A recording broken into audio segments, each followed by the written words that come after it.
ನೋಡ್ರಿ, ಭಾರತೀಯ ಜನತಾ ಪಕ್ಷಕ್ಕೆ ಗಾಂಧೀಜಿಯವರ ಹೆಸರು ಬಳಕೆ ಮಾಡಿಕೊಳ್ಳಿಕ್ಕೆ ಬರ್ತದೆ ಚುನಾವಣೆಯಲ್ಲಿ. ಅವರು ರಾಷ್ಟ್ರಪಿತ, ಎಲ್ಲವನ್ನೂ ತ್ಯಾಗ ಮಾಡಿ ರಾಷ್ಟ್ರಕ್ಕೆ ಸ್ವಾತಂತ್ರ್ಯ ತಂದು ಕೊಟ್ಟಂಥವ್ರು. ಈಗ ಅವ್ರ ಹೆಸರೇನು ಬದಲಾವಣೆ ಮಾಡಬೇಕು ಅಂತ ಮಾಡ್ತಾ ಇದ್ದಾರೆ. ಮಸೂದೆ ಮಂಡನೆ ಮಾಡಿದ್ದಾರೆ ಲೋಕಸಭೆಯಲ್ಲಿ.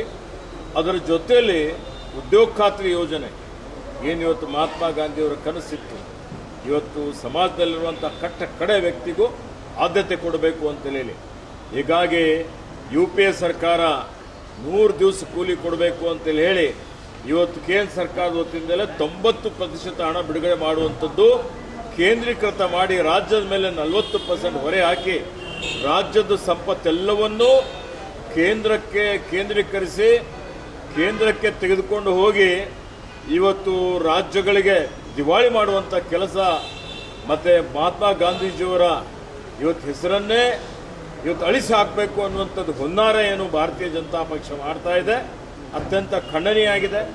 ದೇಶದ ಜನ ನೋಡ್ತಾ ಇದ್ದಾರೆ, ಅವರಿಗೆ ತಕ್ಕ ಪಾಠ ಕಲಿಸ್ತಾರೆ. ಕಾಂಗ್ರೆಸ್ ಪಕ್ಷ ಇದರ ವಿರುದ್ಧ ದೇಶದಾದ್ಯಂತ ಹೋರಾಟ ಮಾಡ್ತದೆ ಮತ್ತು ಇದನ್ನು ಸರಿಪಡಿಸಲಿಕ್ಕೆ, ನ್ಯಾಯ ಕೊಡಿಸಲಿಕ್ಕೆ ಇವತ್ತು ನಾವೆಲ್ಲರೂ ಕೂಡಿ ಶ್ರಮ ಮಾಡ್ತೀವಿ, ಸಂಘರ್ಷ ಮಾಡ್ತೀವಿ ಅನ್ನೋಂಥ ಮಾತನ್ನು ಹೇಳಲಿಕ್ಕೆ ಬಯಸ್ತೀವಿ. ಉತ್ತರ ಕರ್ನಾಟಕ ಅಭಿವೃದ್ಧಿಗೋಸ್ಕರ ನೀವು ಪ್ರತಿ ವರ್ಷ ಚಳಿಗಾಲ ಅಧಿವೇಶನ ನಡೆಸ್ತೀರಿ ಬೆಳಗಾವಿಯಲ್ಲಿ. ತೃಪ್ತಿ ತಂದಿದೆಯಾ ನಿಮಗೆ ಅಂತ?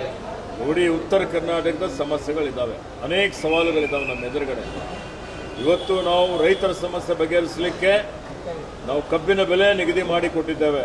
50 ರೂಪಾಯಿ ಸರ್ಕಾರದ ವತಿಯಿಂದ ಕಬ್ಬಿಗೆ ಇವತ್ತು ಹೆಚ್ಚುವರಿಯಾಗಿ ಹಣ ಸರ್ಕಾರದ ವತಿಯಿಂದ ಪಾವತಿ ಮಾಡ್ತಾ ಇದ್ದಾವೆ. ಮೆಕ್ಕೆಜೋಳ ಖರೀದಿ ಮಾಡಲಿಕ್ಕೆ ಮಧ್ಯಪ್ರವೇಶ ಮಾಡಿ ರೈತರಿಗೆ ಅನುಕೂಲ ಮಾಡುವಂಥ ಕೆಲಸವನ್ನು ನಾವು ಮಾಡಿದ್ದೇವೆ. ಅನೇಕ ಅಭಿವೃದ್ಧಿ ಪರ ಕೆಲಸ ಕಾರ್ಯಗಳು ಇವತ್ತು ನಾವು ಮಾಡ್ತಾ ಇರ್ತಕ್ಕಂಥದ್ದು ಮತ್ತು ಅನೇಕ ಯೋಜನೆಗಳು ಹಾಕಿಕೊಂಡಿದ್ದೇವೆ. UKPಗೆ ಒಂದು ಕಾಯಕಲ್ಪ ಕೊಡಬೇಕು ಅಂತೇಳಿ ತೀರ್ಮಾನ ಮಾಡಿ ಲಕ್ಷಾಂತರ ಎಕರೆ ಭೂಮಿಗೆ ನೀರು ಕೊಡಬೇಕು ಅನ್ನುವಂಥದ್ದಕ್ಕೆ ಕಾರ್ಯಕ್ರಮವನ್ನು ರೂಪಿಸಿದ್ದೇವೆ. 10 ಯೋಜನೆಗಳು ನಡೀತಾ ಇದೆ. ಹಿಂದಿನ 4 ವರ್ಷದ BJP ಸರ್ಕಾರದಲ್ಲಿ ಏನು ಕಲ್ಯಾಣ ಕರ್ನಾಟಕ, ಉತ್ತರ ಕರ್ನಾಟಕಕ್ಕೆ ಘೋರ ಅನ್ಯಾಯ ಆಗಿದೆ, ಅದನ್ನು ಸರಿಪಡಿಸಲಿಕ್ಕೆ ಪ್ರಾಮಾಣಿಕವಾದ ಪ್ರಯತ್ನ ನಮ್ಮ ಸರ್ಕಾರ ಮಾಡ್ತಾ ಇದೆ.